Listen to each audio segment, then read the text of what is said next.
relaxed dude we've ever met. Like, Ever? It's like you and my nan. You're at the top.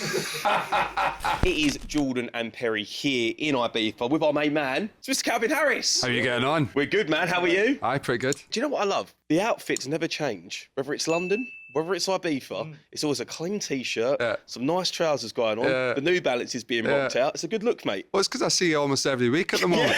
Yeah, that's true. It's not enough time to change your whole style. No. It's like a thing that happens year, over years, progress. At the moment, it's very much this. It's just flowing. So, second season at Ushuaia. For anybody who doesn't know, biggest night on the island. Me and Perry have been lucky enough to go there. It is a spectacle, bro. Can you sum up how special it is? I love it because it feels like a festival. Because, it's outside. You got the pool in the middle. You got people crammed in there. You got a big stage. It's set up like a festival. A lot of the gigs are in clubs out here and they're at like 4 a.m. or something like that.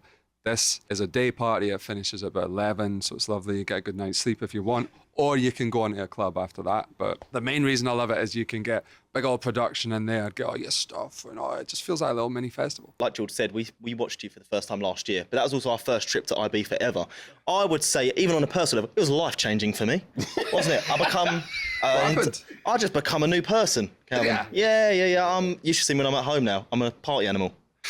And by that, he means he drinks sangria in his garden with his pug. So I don't. Not really a party animal, but yes. Yeah. But do you remember the first time you ever came to Ibiza? I do, but it was on holiday. It was my first album was coming out, and I think I did promo from like January the 1st to July the 1st. I was like, I need a break, man. So I went to Ibiza on holiday. I didn't do anything. I just hung out by a pool and had a lovely time. I didn't go to a club in Ibiza till I played one. Much like what happened at home, like I never went to a club really before I started playing them. Really? Yeah. See, I don't know why I said that, like, me and Perry are expert going outers. The last time we went out was when we saw your set at Ushuaia. That was last year. That was the last time we went out. So yeah, it hasn't really, it's not like we're there all the time. Do you feel like, obviously you would have been coming to Ibiza for years now, right? Yeah. Has it changed a lot during the time that you've been here and doing your sets and partying and all that kind of stuff?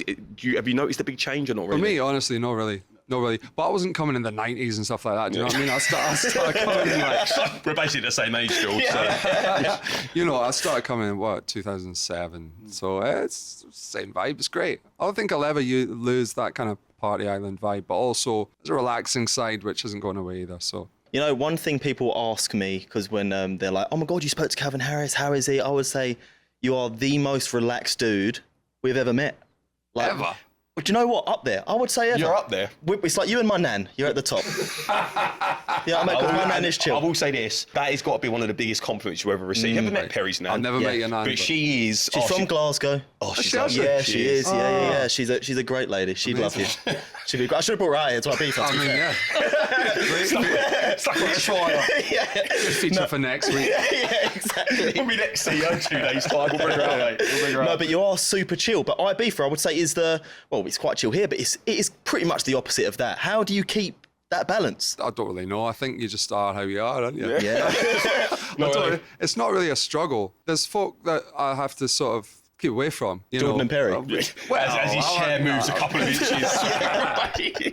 But no, I mean, it's just, you just do your thing, don't you? What's the day in the life like for you then here? Because everyone's going to assume you're out till late, you're doing this, you don't wake up till whatever o'clock and you got to crawl out of it. Is it like that or not really? It depends if I'm touring or if I'm here for a few days. I mean, I got in last night because I had a gig in France. And I just try and have a very relaxed day because I know I'm going to be up a bit later than I usually would be. Nice. So it's just that. Just chill. Do a little bit of gym, eat some food, drink some watermelon juice. Ooh, freshly squeezed? Absolutely. Yeah. Not really squeezed, put through a juicer. Oh, when it does the squeezing, but you're not squeezing it. I don't know why this is turning kind of sensual at this point. Sorry. You two kind of making eye contact. It's not just squeezed. I was like, well, I'll just leave you if you want. It's still getting a bit much. I was going to ask if you had any rituals before. That's the ritual. Yeah, that is squeezing a watermelon. Juicing a watermelon. Freshly squeezing a watermelon. Yeah. That's right. That's the ritual. Yeah. Sounds like a ritual, doesn't it? Yeah, it does. Yeah, it does. Sounds like a good ritual. Would you let me and Jill come on stage and just No. No. You could see your Calvin's face. We immediately went too far. No, absolutely. There's not a chance in hell. Sorry. Speaking of being on stage, then your sets, do you change them up quite a lot? Is it like a set thing that's already planned and you just go with it, or do you like to keep things interesting just for yourself as well? There's quite a few songs that I have to play, else people get upset. Because if they come see me, they're like, "Oh, why didn't you play this and this and this?" And as the years have gone on, that list has got longer. There's a few that I have to play. And when I Yeah. say a few, it's about 15.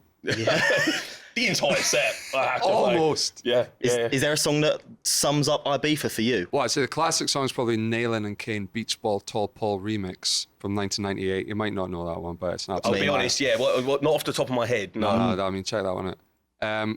I mean, for me this year, it's probably that Peggy Goo tune. It's everywhere. Very much island vibe, isn't it? Yeah, 100%. true. That has been going on. And I've quite got a an lot. obsession with Peggy Goo at the minute. I just think I didn't realise how cool Peggy Goo was. I'd see a picture of her and she had these really cool like little shades on at one point. I was like, you look like a character from The Matrix. Right? And I was just like, since then, been a fan. That was about a month ago. Can I ask you a question? What do you want Calvin to do with that information, Perry?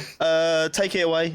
Yeah. I've taken it in. Just remember it. I'm assessing my own choices in terms of what I wear, what I look like. Yeah. Because maybe people would prefer me To dress if up I like you. wore some glasses, dressing up. You've mentioned it yourself. You've mentioned it now. And now I'm thinking about, maybe I need to think about my wardrobe in future. Get a rebrand going on. I want to know as well, because at your show, right, at Ushuaia, there's quite a few remixes of tunes, right, that you drop. What's the process like for that? Is it something you do live? Is it something you have to put a lot of thought into? Or do you just go, look, this is what I'm just going to have fun with it? It usually starts with like if something's not really sounding that good anymore, like if it's old or something doesn't really hit like the rest of the set. So it's really just a lot of the time just putting a massive kick drum on it. There's the secret. So I've been doing a lot of that. I've been doing a lot of that with a load of songs and it works really well. I recommend it. Give it a go. I get Give going. it a go. Just do it on the radio. Anyway. Love that. I was actually about to ask if you had any like advice for anyone who wants to start DJing. Aye. It sounds like you've just That given is the advice. secret away. I just put a massive kick on it and then you're pretty much side tune. done. I don't want to just turn it up, distort it. It's fine. Do you know Perry tried to get into DJing at one point? Well, you say try it. I kind of. Well, he didn't. What he did was he spent, in my opinion, quite an obscene amount of money on an online course. Right. And then spent quite an obscene amount of money on getting some decks. And then, well, you can tell. What would you do now with those decks, Perry? No, I just run out of. There wasn't much time in my day to practice, you know. So they currently stopped my dogs from getting into the lounge. Right. Yeah, They're just in a case against his they're in a living room case. door. Tell you what, as well, it's a pricey case. The case itself was quite pricey, and now they stopped my dog Barry from getting into the living room and shedding all over the sofa. Mad. Yeah, that's his extent of DJing. That's And I'm another pretty thing sure for you me. still pay a monthly subscription for the course, don't you? Yeah, I do, because one day I'm going to be near Calvin Harris Right. playing a crazy set. Maybe, I don't know, in like a back alley or something. Yeah. But you'll be in the country. You'll be close.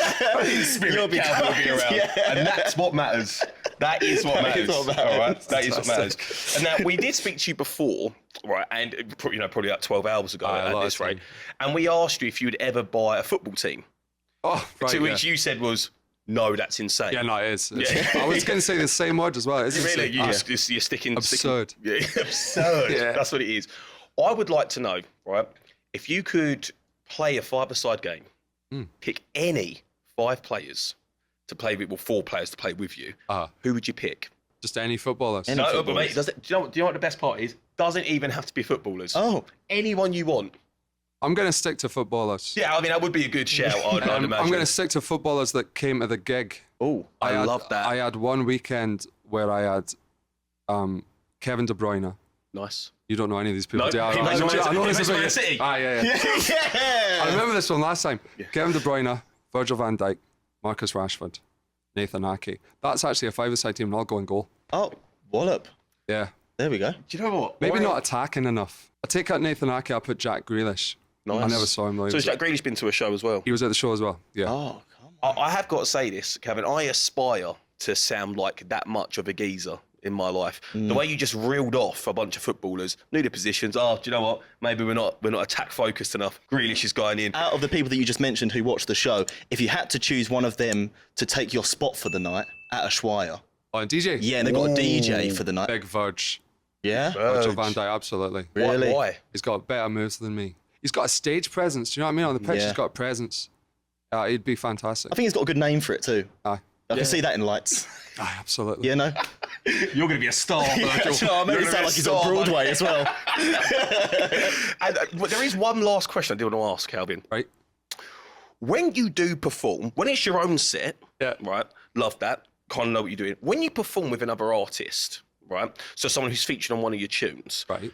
How do you feel? Because DJs have this skill that even once the song's been done, so they're not actually doing the production live there, but they still bring a lot to the stage. What's the secret behind that? How do you do it? Because someone's belting out a tune in front of you, really performing, and you're still somehow massively in there. I don't think that's the case with me, actually. I like to actually take a step back, so I'm not so much in the lights. There's times that I've done it. I'll never forget I did Jonathan Ross with Tiny Temper. We did Drinking from the Bottle. and it was, there was nothing for me to do. I wasn't even playing the song on the CDJ. I couldn't even do that. No. It's all running off track. So I was just there with, literally I put drum and bass on, right? And I just listened to DJ Zinc the whole time. And he was going, he did Drink from the Bottle, and everyone's like, hey, they clap along on the telly, don't they? They're all doing the clap along, and I'm listening to some like ragged tune, like Rude Boys. Just something completely separate. So like, when it comes to TVs, it's always that sort of thing. So if you ever see Calvin Harris performing on TV, just look at him gently nodding out of time in the background because he's listening to a different I'm listening song. to something completely different. Love that. Love that. Well, Calvin, thank you so much for chatting to us yet again. Pleasure. Hopefully we'll see you very soon because we are literally about to follow you to your set in Ushuaia as well. So Don't say follow. if we're going